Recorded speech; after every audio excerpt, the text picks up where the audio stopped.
my job as a business owner is to train other leaders, right? Bring people into my organization and turn them into leaders and train them and give them the tools and resources to go out and be leaders in their community and in the firm so that they can bring on more leaders and more leaders and more leaders and other team members. And so I can remember sitting during a training we were doing for the firm with a different consultant, and they said, what's your elevator pitch? What is your firm? And it dawned on me. I was like, we're a personal and professional development company that happens to practice law. I'm Jack Newton, CEO of Clio, and this is the Daily Matters podcast. On Daily Matters, we talk with legal professionals, industry leaders, and subject matter experts about the future of law. We explore where the legal industry is headed, how legal practice is changing, and what you can be doing to position yourself for success.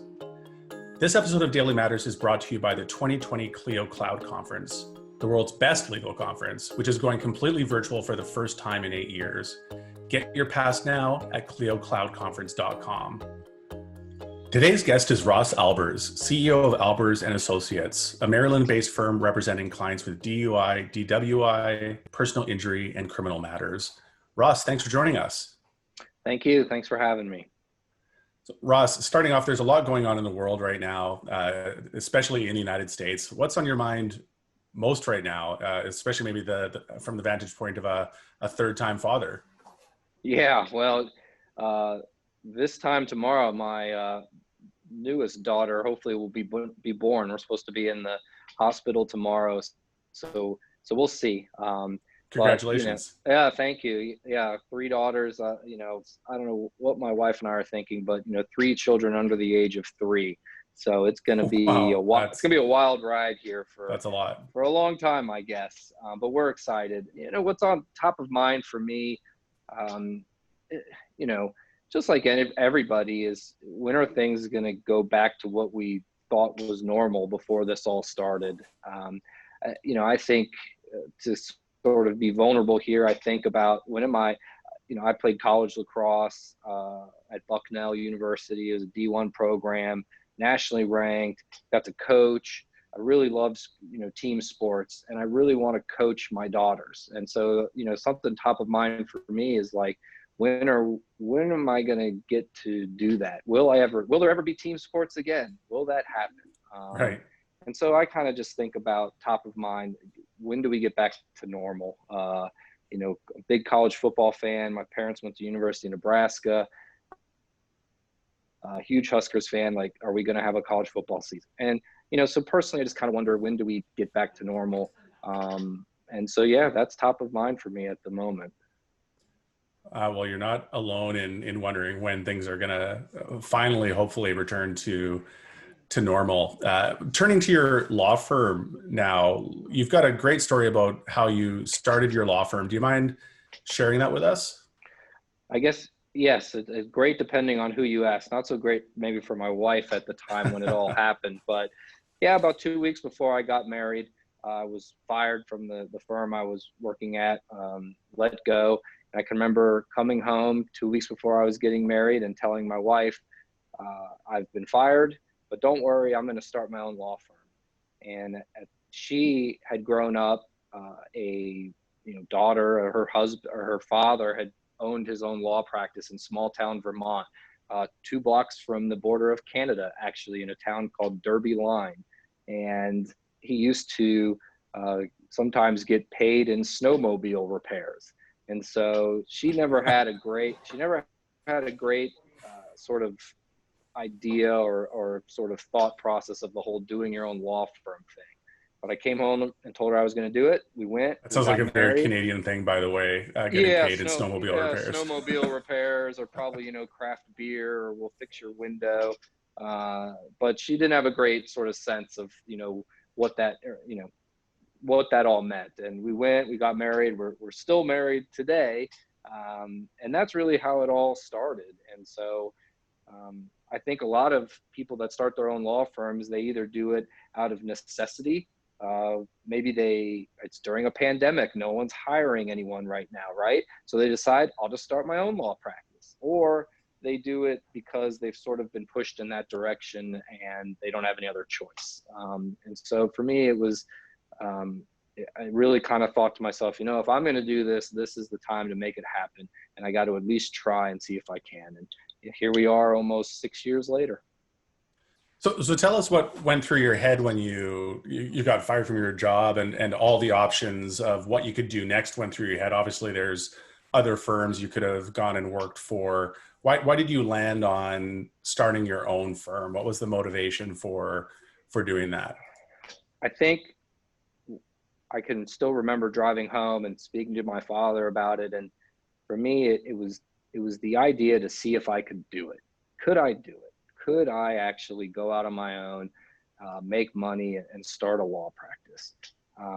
At the time, I had a very sort of, my idea of owning your own law firm was, okay, I start a law practice, I get clients, I go to court, and I have a law firm. Now my idea of having a law firm is I own a business, I hire people, I acquire new clients for the firm, and I inspire the people that work for me.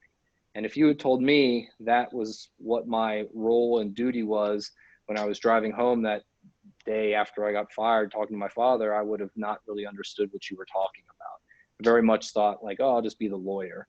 And now I just have a different perspective on that. But ultimately, I had to see if I could do it, right? And I thought to myself, well, I can go out there. If I fail, I know I can always get in the job. I can always get a job as an attorney. I have experience. I've been in the courtroom. I can do that, but I might as well at least try and see if I can do it. And so that's ultimately why I did.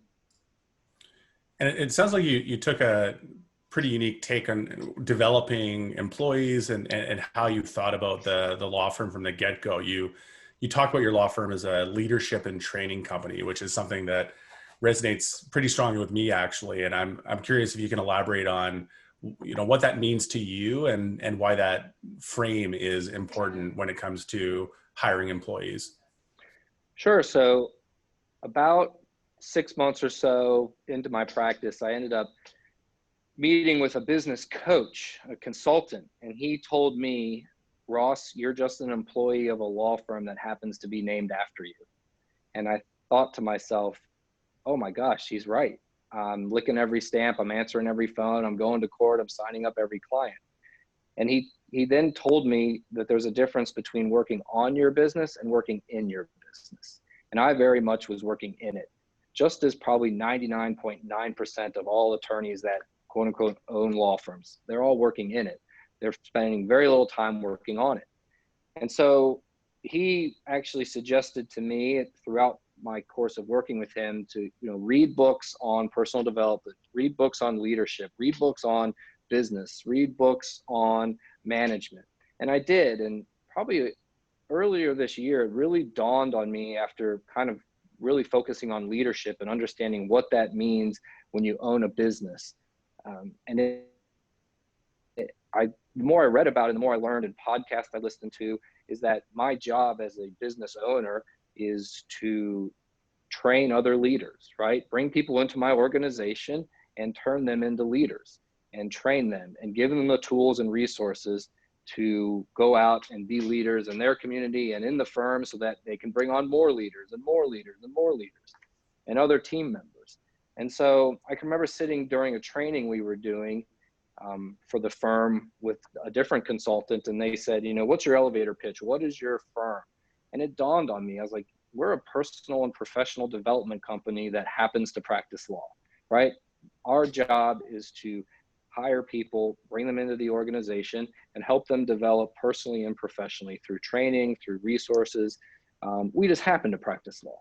Whereas I think most law firms and most solo attorneys, the first thing they tell you, just as you did when you described my practices, this is Ross Albers. They do DUI, DWI, personal injury, family law.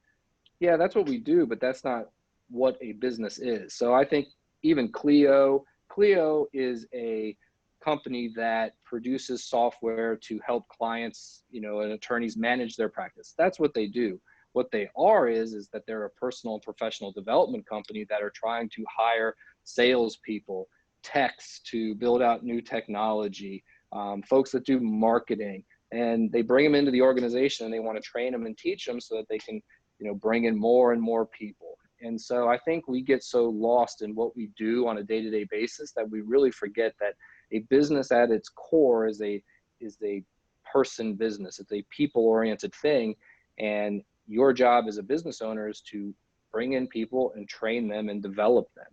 And whether or not they, some will stay with your organization for a very long time, others will go off to bigger and better things, but you always want them to look back and think about their time with your organization, Albers Associates or Clio, and say, those guys really gave me some skills that helped me to improve my life. And to me, I think that's really a definition of leadership. And so I don't define us as a law firm as much as I think of ourselves as a personal and professional development company. Because honestly, I think every business is that. Think about Southwest Airlines, think about Coca-Cola, just these companies.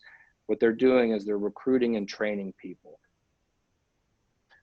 And so for me, that's just my mindset based on what I've read and learned about reading about leadership in some of the best companies in the world.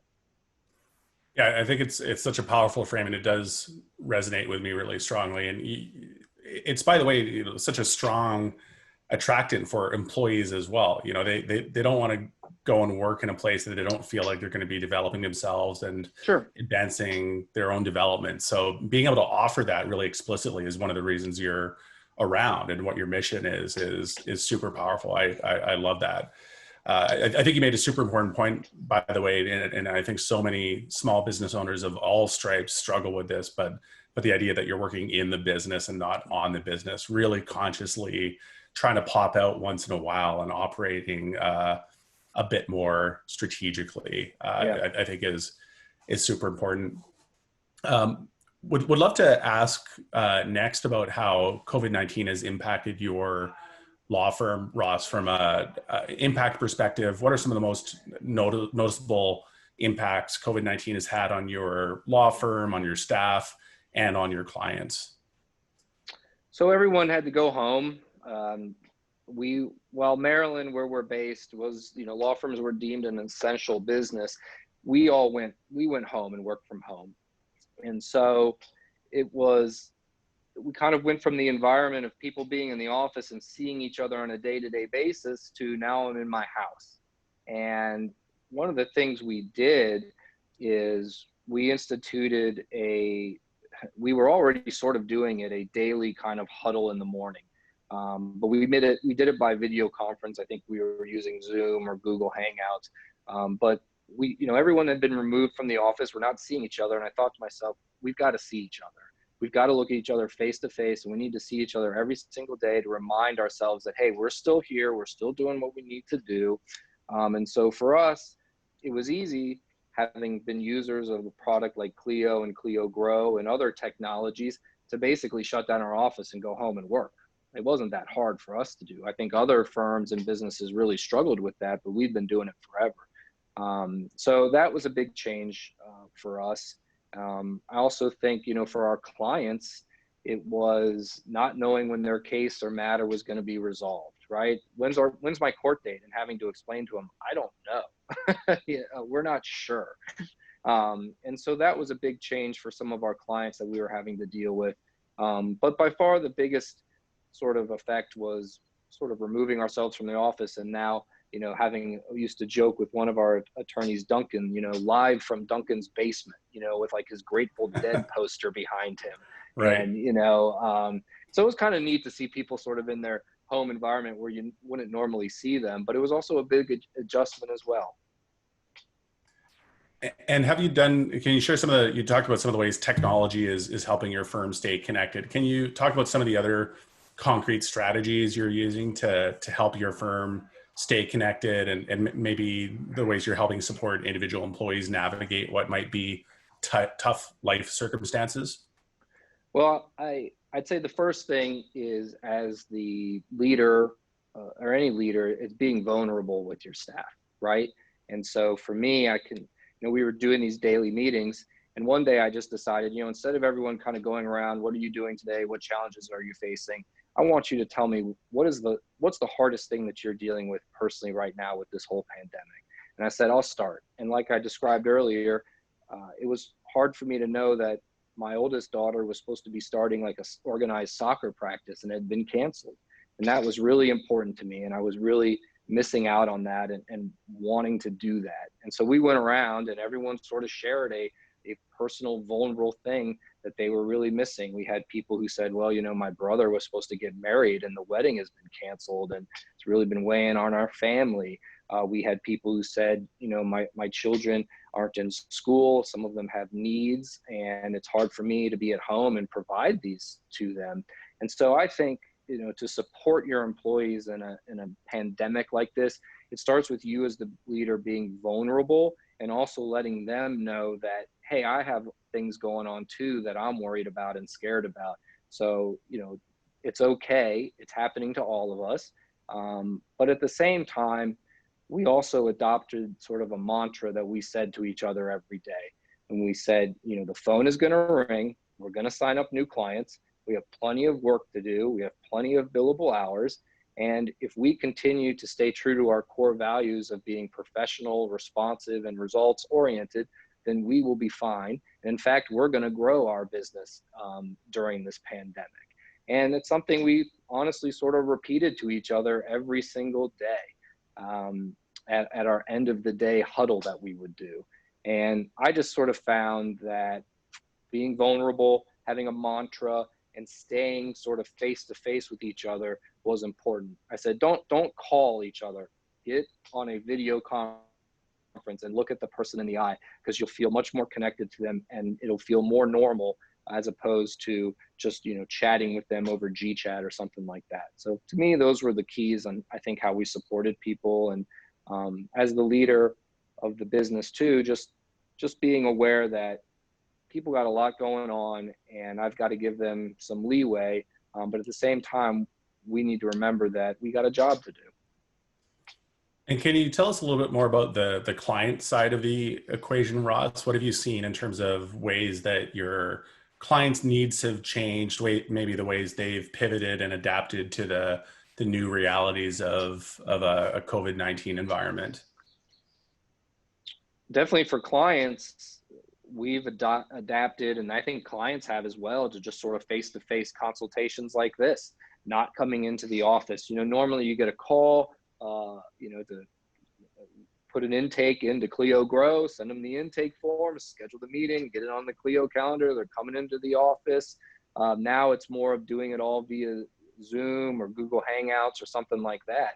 And we found clients to be much more receptive to that. And having the technology behind it to be able to send out documents to be e-signed or intake forms or things like that, it's really made me kind of question, like, God, why do I need all this office space for people to sit in if everyone can just do everything from home? But then I also became aware that a lot of people sort of like the office space. It's sort of their escape from being home. And, so for us, we really found that clients were much more willing to adapt to the whole, like, not coming in and sitting in front of your attorney, but doing everything virtually. And we were doing it with the courts too. And the clients were logging in and, being there via video chat or conference. So for us, I think this whole pandemic has shown that the legal system has really got to adopt to technology that's available, because the thought or idea of 100 people sitting in a waiting area for a personal injury settlement conference, to spend 5 minutes with a mediator to say we can't resolve the case, like, do people really want to do that? Is that necessary? Or can we just do this via video chat? And I think most people, clients included, are going to want it to be more virtual going forward. And what kind of feedback, I'm curious, have you heard directly from clients when they've moved from what might have been an in-person consultation to a Zoom call? Mostly positive. I think it sort of depends on age groups, right? Younger people might be a little bit more tech savvy than some of our older clients.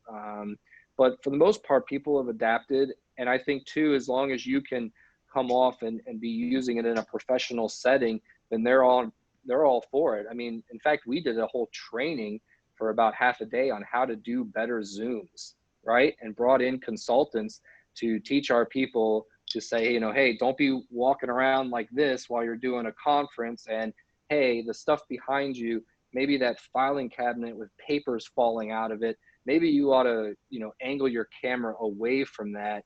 How about having some better lighting as well? Right.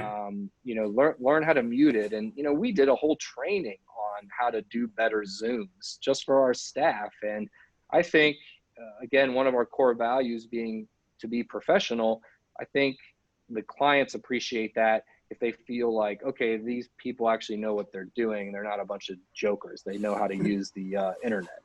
Yeah. It's amazing some of the small improvements you can make just in lighting and your environment in a Zoom call. It goes a long way. It's small things that end up having a big impact. Ross, in a recent interview, you talked about the aspirations you had of growing your law firm to a $150 million business someday. And you've managed, amidst the pandemic, to actually expand your law firm by merging with another firm. Can you talk a little bit about how you're approaching this opportunity to grow and to thrive in an environment like the one we're in right now? One of our strategies for growth is through mergers and acquisitions, and it can be in a number of different ways.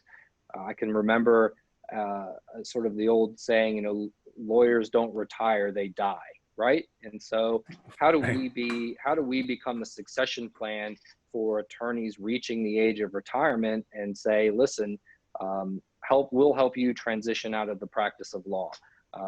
And so that has been a lot of opportunities that we've been looking for.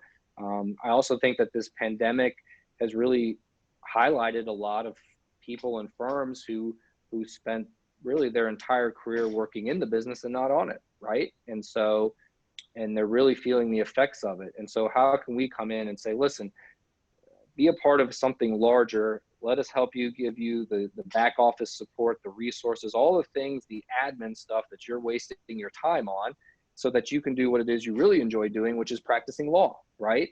And so for us, that's a big selling pitch to these firms and attorneys out there is, hey, you love practicing law. What if you just did that and you didn't have to worry about running payroll or making sure that you were getting resumes for positions, or that you were, tracking your marketing money and your advertising and making sure that you were staying on top of all the technologies that were available to a firm. So that's been an area for us to really look for opportunities, as well as, attorneys who maybe are younger and have gone out and have been solos and have decided it's not for them. So for me, I think there's just a lot of opportunities here. And I think these pandemics help other law firms maybe understand, like maybe it's better. And I've always said, we're stronger together than we are in individual parts. So what if we came together and utilized and consolidated a lot of our resources? I think we could be way more competitive with some of the larger firms out there. And what have you found in terms of the concerns and how you've addressed those in terms of lawyers that maybe do want to walk away from some of the administrative burden, or maybe they want to retire and they're looking for a good home for their clients, essentially? What do you do to address some of the concerns that they might have around turning their clients over to a new firm? I think you just have to make sure that the core values of your firm and their firm align, right? And so a lot of that for us is sort of explaining to them that this is what we're all about. Our core value, be professional, responsive, and results oriented. And let us show you how we've done that and the systems that we have in place. Definitely that for the attorneys that are retiring, they certainly want to make sure that, our clients, expect a certain way, and want to make sure that we have that culture and that we're going to still provide that same service. For younger attorneys who maybe have my age, who have their own firm, it's overcoming the hurdle of them, not wanting to have a boss, right? Because you've created a firm, really we've created a nice job for ourselves. And it's not that we love running a law firm, it's that we love not having to be held accountable to anyone else, right? So like I go out, I start my own practice, I get to come in when I want, I get to leave with what I want. But if I go join another firm, now all of a sudden I've got someone telling me I've got to work here, from this time to this time, I've got to do that. And so that's a huge hurdle for me. And what I actively try to do is, and I think we've done in the past, is to not make them feel like an employee, but make them feel part of the leadership. Like I come to them and tell me what the firm needs, what can we do better? What are your ideas? How can I incorporate these into the practice? And I think if you can give them that sense of ownership, and show them that you're open to their ideas, then they feel less like now all of a sudden they have a boss, right? And that's not what I want to be, thought of as the boss. I want to be thought of as somebody like, no, we want you to be part of this larger organization, and we're open to your ideas. And so, yeah, those are big hurdles for me when it comes to the sort of merger and acquisitions of attorneys and other firms, not wanting to have a boss all of a sudden, and also, continuing on the legacy of this firm that's been around for 60 years or whatever. It's great. Love it. Shifting gears a little bit, Ross, tell us about how you approach embracing legal technology at your law firm, and tell us about how legal technology and technology in general is able to help you achieve your business goals. Well, I've mentioned it before, accountability, right? That is, to me, with the technology today, especially Clio, it's the ability to hold ourselves accountable and track what we're doing. And I don't mean that in sort of a big brother type of way, but for example, we want our attorneys to bill a certain number of hours, right? Or we have a goal, hey, we need to get here. And so if we don't get there, explain to me where we're wasting time. Where are we losing time in the day? And in fact, in Clio, we created separate matters for administrative, a complete matter called administrative. I think it's actually called admin, because we had to create a client and then create a matter. And then we have like intake consultation. So we have a matter for administration, a matter for consultation, and I think a matter for something else, marketing, right? And so when my attorneys and staff, when we're not doing legal work, we want them to be assigning their time either into the admin, the consultation, or the referral marketing, so that we can see like, okay, you didn't bill however many hours, 5 hours today, but that's because you spent 8 hours marketing, attending this event, trying to generate business for the firm. Or, oh, we noticed the family law attorney, you only billed 2 hours yesterday. What were you doing? Oh, it's in the admin. You were basically chasing down clients to re-up their escrow accounts. And so then it's like, is that a good use of your time as the attorney, or is that something we can be assigning to somebody else in the firm to do? And so for me, the legal technology, Clio, really allows me not so much to try to be, big brother holding attorneys to billable hours, but helping identify where are we losing time, what can we do better, how can we be more efficient. And again, it goes to the whole personal and professional development, core of what our business is. How can we help you develop as a professional, such that you can get your billable hours because we've helped you figure out where you're losing time. I can remember my business coach, one of his first assignments and activities was, today I want you to write down every single thing you did. All right, just throughout the day, everything you did in the office. And we did that for like 2 weeks. And then we went back and we're like, okay, how do we outsource that? Who do we assign this task to? Is this something you should be doing? And so for me and the attorneys, the technology with Clio and other legal technology, it allows me to help go back and figure out, where are you wasting time? What's a better use of your time?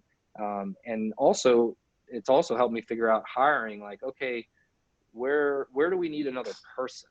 All right, who are we missing? Or maybe we have too many people. And so for me, I think the legal technology really comes down to accountability. And also, we're big on, we spend money on advertising and marketing.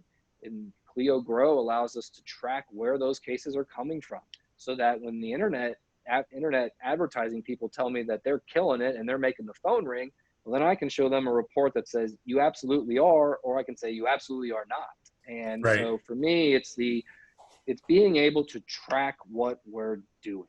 And if you can do that, then you can really understand how you can improve your business. And unless you're going to type it into an Excel spreadsheet, which some people do, and waste a lot of time doing it, Clio really helps me generate reports, so I can show, hey, attorney X, you originated this much, money or new clients for the firm, because someone told me once, you can't change it unless you're tracking it.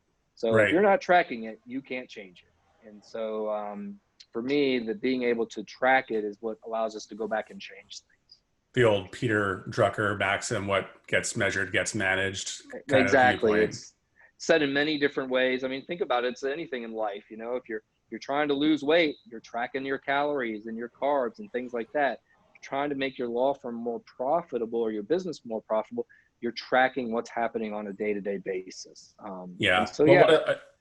I hear you describing, you talk about accountability and some of the accountability that the technology in your firm helps you drive. But I also hear you talking about something I really like as well, which is being data driven in how you approach decisions and how you approach evolving the firm and how you approach hiring and what's kind of a collaborative approach, it sounds like, with your partners in the firm, where you can say, not just something as blunt as, I need more billable hours from you, but you can say, here's your day and here's where your time's going to waste. Let's help you with that. And let's add resources, outsource resources, do something to really unlock their full potential. And that's a much more collaborative approach and a data-driven approach that I really like.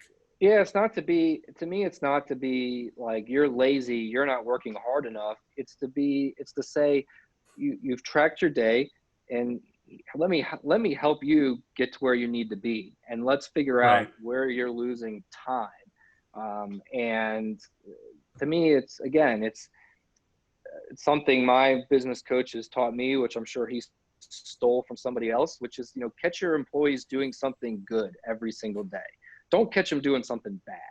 Find them doing something good, and make a big deal about it. And so for me, if I'm tracking it and I can see, oh, great, man, you spent 2 hours yesterday doing marketing efforts, trying to meet with attorneys, things like that. I want to celebrate that. And then I want to figure out, what were you doing and how can I help you improve upon that, such that you can generate business for the firm. And so, I want to use it for far more motivational reasons than to use it to come down on people and be like, oh, you suck, you didn't hit your hours. Like, no, like how do we help you?